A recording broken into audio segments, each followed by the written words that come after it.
Então, quando a gente fala da sucessão de empregadores, a gente tem na CLT uma sequência de artigos. Então, o que eu já aconselho logo a vocês? Que você lembre que ao falar de sucessão, você tem que lembrar do artigo 10, do artigo 448 e do 448A da CLT. Então, assim, seja para questão, seja para peça processual, são artigos fundamentais, porque isso enseja pontuação, quer na peça como fundamento, quer numa questão. Então, você já sabe quais são os artigos importantes. Quando eu pensar em sucessão, qual é a ideia de uma sucessão? Alguém explorava a atividade e outro passa a explorar. Então, esse é o cenário, quando você pensar assim na sucessão. Um explorava, outro passa a explorar a atividade. Como pode ser essa transferência da exploração da atividade? A primeira coisa logo que vem em mente para a gente é compra e venda. Mas não é só compra e venda que pode transferir a exploração da atividade para outra. Eu gosto de lembrar, vai lá no direito empresarial, pode ter uma fusão de empresas, pode ter a incorporação de uma empresa pela outra.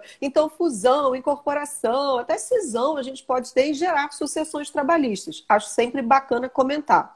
Houve, então, a exploração por um outro. E esse outro, nome dos personagens, essencial na história. Isso não pode confundir, né? Quem fica para trás recebe o nome de sucedido. Aquele que passa a explorar a atividade é o sucessor. E aí lembro com vocês de uma coisa importante. Com a reforma trabalhista, a gente ganhou a inclusão lá na CLT do artigo 448A.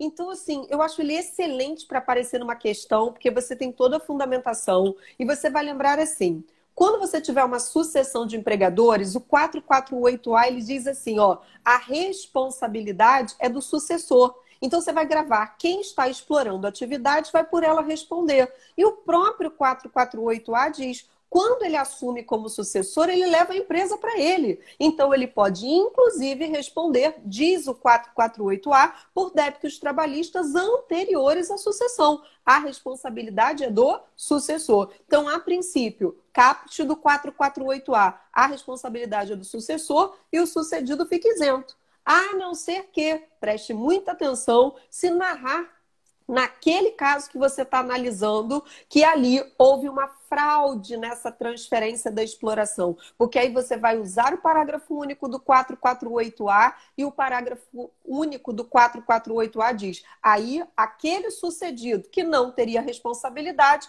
caso haja provas da fraude nessa transferência, ele vem responder juntinho e de forma solidária, ok?